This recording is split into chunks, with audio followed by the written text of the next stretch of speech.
오늘 볼 말씀은 창세기 31장 25절부터 42절 말씀입니다. 38절부터 42절을 합독하고 창세기 31장 25절부터 42절을 보도록 하겠습니다. 그러면 38절부터 42절 합독하도록 하겠습니다. 내가 이 20년을 외삼촌과 함께 하였거니와 외삼촌의 암양들이나 암염소들이 낙태하지 아니하였고 또 외삼촌의 양떼의 순양을 내가 먹지 아니하였으며 물려 찢긴 것은 내가 외삼촌에게로 가져가지 아니하고 낮에 도둑을 맞았든지 밤에 도둑을 맞았든지 외삼촌이 그것을 내 손에서 찾았으므로 내가 스스로 그것을 보충하였으며 내가 이와 같이 낮에는 더위와 밤에는 추위를 무릅쓰고 눈 붙일 겨를도 없이 지냈나이다. 내가 외삼촌의 집에 있는 이 20년 동안 외삼촌의 두 딸을 위하여 14년, 외삼촌의 양떼를 위하여 6년을 외삼촌에게 봉사하였거니와 외삼촌께서 내 품삯을 10번이나 바꾸셨으며 우리 아버지의 하나님, 아브라함의 하나님, 곧 이삭이 경외하는 이가 나와 함께 계시지 아니하였더라면 외삼손께서 이제 나를 빈손으로 돌려보냈으리이다마는 하나님이 내 고난과 내 손의 수고를 보시고 어젯밤에 외삼촌을 책망하셨나이다. 네, 어떤 내용인지 조금 이해가 되시죠, 그죠? 자, 오늘 보게 될 창세기 31장 25절부터 42절은 야곱의 도주 사건과 관련하여 야곱과 라반이 논쟁을 벌이는 내용이고, 라반이 와서 자신의 그 변명의 이유를 가지고 트집을 잡고 지금 야곱을 붙들어주고 있는 거고요. 야곱은 이제 자기에게 빌미가 없음을 알고 하고 싶었던 이야기들을 마음껏 하는 부분입니다. 사실 이게 발단은 뭐냐면 야곱이 라반에게 알리지도 않고 은밀하게 급히 하란을 떠나 가나안으로 출발했던 것 때문에 되어졌고요. 또 두 번째는 라헬이 그 아버지의 우상인 드라빔을 훔친 것에 있었다고 보시면 됩니다. 그래서 이제 논쟁의 초반에서는 야곱이 라반에 의해서 일방적으로 책망을 듣게 됩니다. 그러나 나중에는 아무 일이 없는 걸 통해서는 이제 오히려 야곱이 큰 소리를 치고 이제 내일 보게 될 것인데 라반과 야곱이 화친을 맺게 됩니다. 그 내용들이 이제 나오게 되거든요. 사실 제가 볼 때는 이렇게 긴 내용이 될 필요가 없기도 한데 되게 이 부분을 장황하고 상세하게 기록하고 있어요. 어쨌든 하나님께서 하나님의 백성을 이렇게 이끌어 가시는데 마무리 지어가고 또 한민족과 또 한민족 사이가 어떻게 언약이 체결되었는지를 좀 구체적으로 보여주시기 위함이지 아니겠나 싶은데요. 되게 다른 것들은 쑥 짚게 지나가는 거를 여긴 되게 상세하게 기록하고 있다고 보시면 됩니다. 한번 보면서 나누도록 하겠습니다. 25절부터 30절까지입니다. 라반은 어제 다시 말하면 밤에 하나님이 꿈에 나타나서 더 이상 선악간에 하지 말라라는 말을 들었지만 이제 그래도 자기 분이 풀리지 않으니까 야곱을 가서 이제 뒤쫓아서 자신을 속이고 딸들을 데려간 것과 손자들과 딸들에게 입맞추지 못하고 헤어진 작별 인사를 못하게 한 것을 문제를 삼습니다. 그리고 또 하나 더 자신의 집에 없어진 드라빔이라는 신 때문에 시비를 겁니다. 좀 더 세게 말을 하죠. 자신의 딸들을 칼에 사로잡는 자 같이 끌고 갔다는 거죠. 그러니까 딸들은 원하지 않는데 너가 지금 칼로 위협하는 자처럼 끌고 갔다라는 것입니다.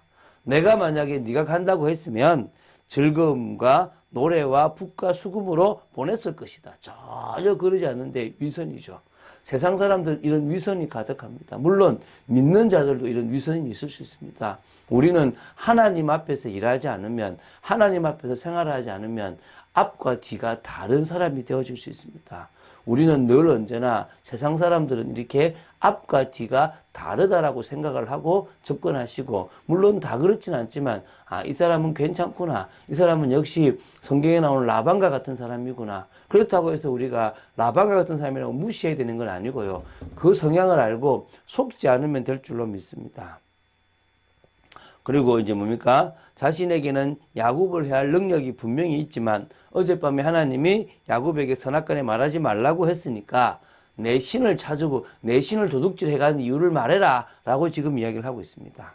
자, 31절 32절에 자, 무엇이든지 외삼촌의 것이 발견되면 외삼촌이 이제 가져가라고 얘기를 하는데요.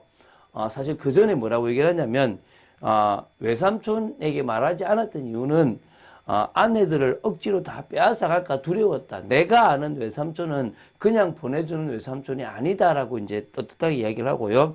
나는 당신의 신을 가져가지 않았고 당신의 신을 가져간 사람이 있으면 살지 못할 것이다. 라헬이 가져간 걸 모르니까 이 얘기를 선뜻 이야기하고요.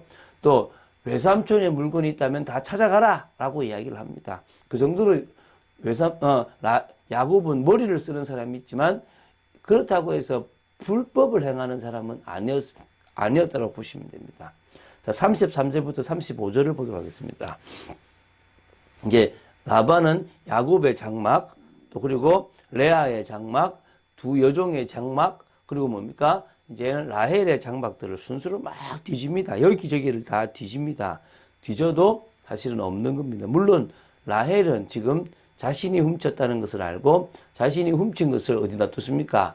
낙타 안장 위에 올리고 그 위에 자신이 앉아서 지금 내가 생리 중이라서 어쩔 수 없이 지금 앉아있으니까 이해해달라고 하면서 피한 겁니다. 그런데 여기서는 다행히 라헬이 들키지 않았지만 결국 야곱의 말한 대로 그것을 가져간 사람은 살지 못한다고 한 것처럼 살지 못하는 일이 벌어집니다. 베냐민을 낳다가 죽게 되거든요. 그래서 우리가 어찌 보면 참 조심해서 말하지 않으면 안 됩니다. 내가 깨끗하다라고 말하는 그 속에서 오히려 이 가족들에게도 피해가 갈 수 있다는 사실을 기억해야 될 줄로 믿습니다. 자, 우리 36절부터 42절까지인데요.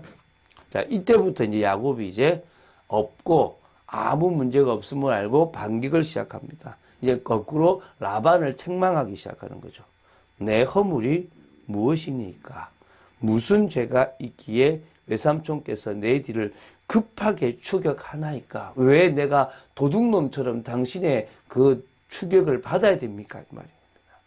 다 뒤져보셨으니 우리의 장막에서 외삼촌의 집안에 물건이 없음을 알지 않았습니까? 라고 얘기하는 겁니다. 자, 그래서 이제 지금까지 자신이 20년 동안 있었던 이야기를 지금 합니다. 하나님께서 판단하실 거다라는 것을 얘기합니다. 내가 20년 동안 외삼촌과 함께 하였다는 거죠. 그 외삼촌의 양을 칠 때에 한 마리 양도 낙태하는 일이 없었고, 보통은 그 순양이 맛이 잡아먹는, 나는 그런 일도 없었고, 또 도둑을 맞거나 이런 것이 있다면 내가 다 찾아서 주었고, 한 마리도 이른바 되지 않고 다 했는데, 당신은 그것을 다 없으면 다 찾는 사람인데, 그렇게 내가 이랬다. 근데 그 정도가 아니라, 내가 이 일을 하는 중에 낮에는 더위와 밤에는 추위를 무릅쓰고 눈 붙일 겨를도 없이 지냈다는 거죠. 당신은 악덕 고용주라 이거죠. 정말 당신이 나를 조카로 생각했다면 과연 이렇게 놔뒀겠냐. 당신 이익 때문에 나에게 양을 제대로 키우라고 했기 때문에 나는 눈 붙일 겨를도 없이 일했다는 거죠. 그리고 이제 41절에 얘기합니다. 뭐라고 했냐면 낮에는 더위와 밤에는 추위를 무릅쓰고 눈 붙일 뿐만 아니라 두 딸은 내가 14년은 두 딸을 위해서 일하고 6년을 봉사하면서도 품삯을 10번이나 당신은 바꾸었다는 것입니다. 근데 42절이 중요한 고백이죠. 자, 우리 아버지의 하나님, 아브라함의 하나님, 곧 이삭이 경외하는 이가 나와 함께 계시지 아니하셨더라면 외삼촌께서 이제 나를 빈손으로 돌려보냈으리만은 하나님이 내 고난과 내 손의 수고를 보시고 어젯밤에 외삼촌을 책망하셨나이다. 다시 말하면 내가 수고한 것을 아시고 당신을 책망했다. 나의 하나님 여호와, 나의 아버지 하나님, 할아버지 하나님이 나를 지켰다. 아니었으면 나는 빈손으로 갈 수밖에 없었을 것이다. 그 정도로 당신은 문제가 많다라고 얘기를 한 겁니다. 여러분, 험난한 인생일 수 있습니다. 우리가 야곱처럼. 그러나 또 우리도 야곱 같은 고백을 할 수도 있습니다. 물론 야곱의 모습이 다 좋았다라고 말할 수는 없습니다. 최선을 다했다고 얘기했지만 오히려 아쉬운 부분도 사실은 있습니다. 그러나 우리가 주님과 정말 동행한다면 그 아쉬운 부분도 없이 하나님의 영광을 드러내고 마무리도 잘하고 나올 수 있는 그런 은혜의 사람, 믿음의 사람이 되어질 줄로 믿습니다. 그래서 우리는 주님과 함께 동행하고 주님과 함께하는 주님이 주인된 우리의 모든 주권을 주님께 맡김으로 말미암아 나아갈 수 있는 축복의 인생, 열매 맺는 인생, 삶을 살아갈 줄로 믿습니다. 무엇보다도요, 사도의 가르침과 교제, 오로지 기도, 성도의 나눔, 날마다의 비밀을 우리가 누려야 될 줄로 믿습니다. 이게 너무너무 중요합니다. 사단은 우리가 이 영적인 비밀, 또 교회의 흐름 속에 있지 못하도록, 또 포도나무와 가지의 축복 속에 있지 못하도록 계속 우리를 방해하고 넘어뜨립니다. 우리는 뭐 해야 됩니까? 계속적으로 포도나무와 가지처럼 가지에 붙어있는 포도나무에 붙어있는 가지의 축복을 누림으로 말미암아 현장 변화의 응답까지 임마누엘과 또 그리고 더 나아가서 말씀 운동이 일어나서 사람을 살리는 일과 그리고 교회 참빛교회 참부흥까지 내 개인의 응답을 넘어서 하나님 원하신 참빛교회 참부흥까지 봐야 될 줄로 믿습니다. 올 한 해를 또 기대하며 응답받는 저와 여러분 되기를 주 예수 그리스도 이름으로 축원드립니다. 주는 그리스도시요 살아계신 하나님의 아들이심을 고백합니다. 오늘도 말씀을 따라가는 축복 속에 있도록 저희들을 지켜 주시옵소서. 주님만을 바라봅니다. 응답 속에 있는 저희들 되도록 지켜 주시옵소서. 진정으로 주님과 함께하는 비밀을 오늘도 누리는 믿음의 사람으로 저희들이 서기를 간절히 소원합니다. 주 예수 그리스도 이름으로 기도드립니다. 아멘.